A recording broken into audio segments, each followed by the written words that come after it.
Boa tarde. Estaremos hoje iniciando uma conversa sobre gestão de identidades. Esse primeiro módulo é uma introdução que tem a intenção de trazer uma visão geral sobre o que vem a ser gestão de identidade e seus principais motivadores. Um dos principais motivadores da gestão de identidade são as boas práticas de gestão e algumas normas como a ISO 27001 e o COBIT.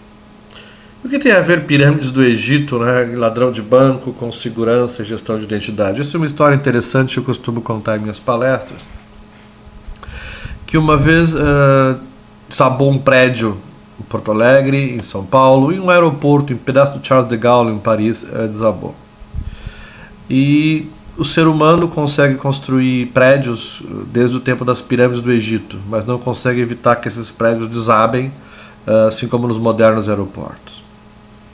Nós então desenvolvemos software há pouco menos de 50 anos, então é absolutamente impossível que se consiga desenvolver produtos com software e hardware que tenham absoluta segurança. Então é necessário que se implantem controles baseados em normas e boas práticas para que isso possa ser mitigado e o seu risco então assimilado. Toda a estrutura de segurança sempre é baseada em pessoas, processos e tecnologia.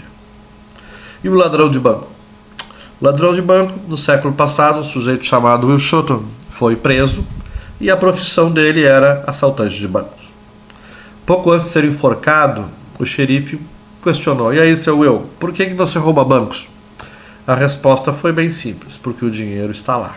Então, o tratamento dos riscos é baseado em controles, de forma que você possa tratá-lo ou aceitá-lo. São as formas básicas. Existem duas perguntas e duas respostas certas em segurança de informação e uma muito errada.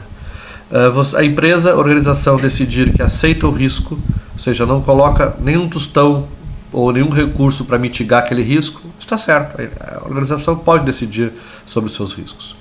Uma organização decidir colocar recursos para mitigar os riscos também está certo. É a decisão dela até que nível consegue fazer esse tratamento. O que está errado é a afirmação de: eu nem sabia que isso poderia acontecer, ou eu não sabia desse risco, ou eu não sabia que não haviam controles para tratar ou mitigar essa ameaça. Então, segurança de informação e gestão de identidade tem muito a ver com o tratamento dos riscos e da adesão das boas práticas, uma vez que um ativo de informação deve ser protegido de acordo com o seu valor, tratando a integridade, a confidencialidade e a disponibilidade. Então, no momento que você concede a uma pessoa o direito de acesso ao determinado ativo, seja ele uma informação, seja um sistema, você está abrindo mão desses itens, da disponibilidade, da confidencialidade e, eventualmente, da própria integridade daquela informação. A integridade garante que a informação está íntegra e completa quando utilizada. A confidencialidade garante que somente quem está autorizado tem acesso à informação. E a disponibilidade é a garantia de que a informação está disponível quando necessária para algum uso produtivo. O gestão de identidades, então, busca garantir que as pessoas ou entidades tenham direito aos recursos no momento certo, no nível certo e pelo motivo correto. A funcionalidade de provisionamento é quando automatiza-se o processo e, ao final do processo de aprovação, o sistema provisiona, ou seja, cria o direito e concede os usuários, cria usuários e consegue direitos nos sistemas definidos e parte do processo de gestão de identidade.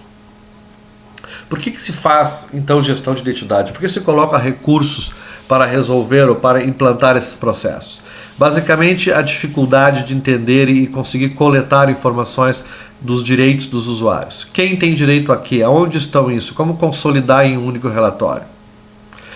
Muitas vezes as empresas atuam concedendo direitos, copiando os direitos dos outros, ou seja, dá um direito igual ao Zezinho que assim funciona.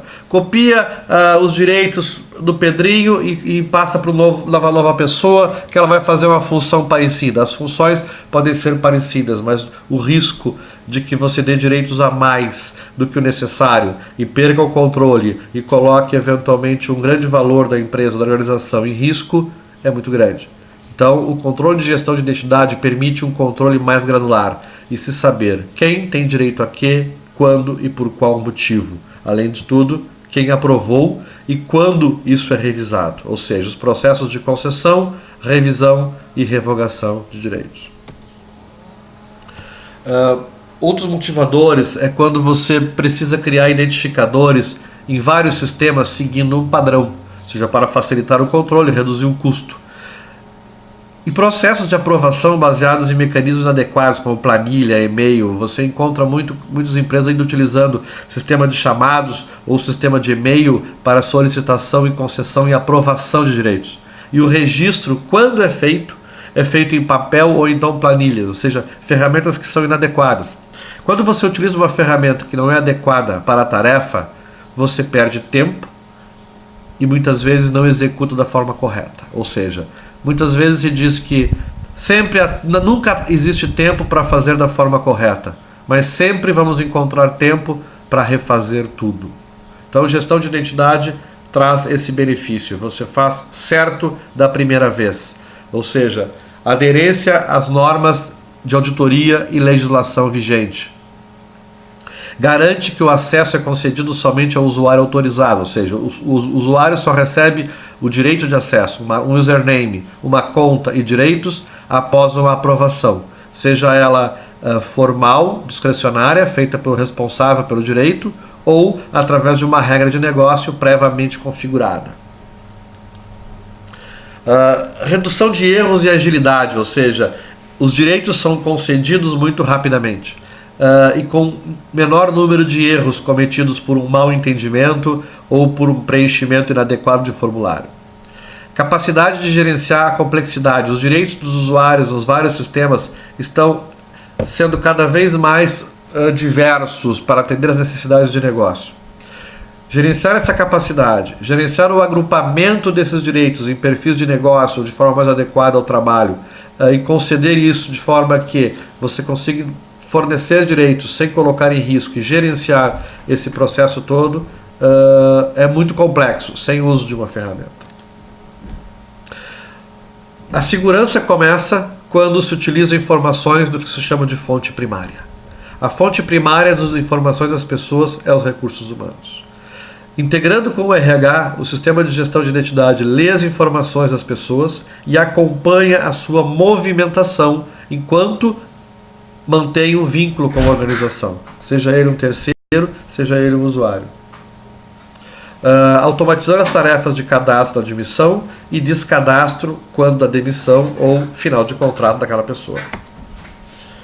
Eficácia e rapidez para a implantação de novos processos de negócio e sistemas, ou seja, a cada vez que um novo usuário é contratado, uma pessoa, um novo funcionário é contratado, é muito rápido e fácil conceder direitos para essas pessoas.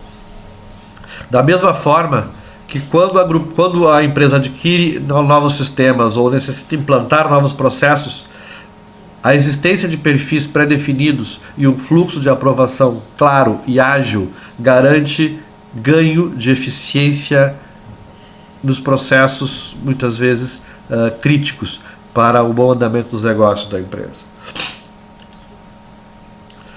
O ciclo de vida dos acessos. Como é que funciona, então, esses processos? Sincronização. Inicia sincronizando as pessoas com o sistema de RH, importando colaboradores e terceiros. Muitas vezes suportando várias fontes de dados, como, por exemplo, várias filiais ou várias organizações que compõem o mesmo grupo. Concessão informal. Fluxos formais para a concessão de direitos, provisionamento de usuários e provisionamento de recursos. Atualização. Alteração dos perfis, alteração de senhas e requisitos. Revogação dos direitos da demissão, revogação dos direitos pelo gestor ou RH, quando do final do vínculo com a empresa. E, claro, gestão, como a segregação de função, evitando que uma pessoa possa ter direitos além do que necessário para executar sua tarefa. A revisão periódica, registros para auditoria e, claro, relatórios de divergências que apresentam quando uma pessoa recebeu um direito no sistema sem que tenha sido devidamente autorizada. A gestão de identidade, então, é composta por a integração com o sistema de RH, a integração ou utilização de um módulo de terceiros, para então que sejam implantados os processos de concessão, revisão e revogação dos sistemas utilizados pela empresa. Aqui temos os principais indicadores de quadrante mágico, onde indicam os principais fornecedores de sistemas de gestão de identidade atualmente no mundo. Aqui temos a eTrust, posicionada no quadrante de nicho. Muito obrigado.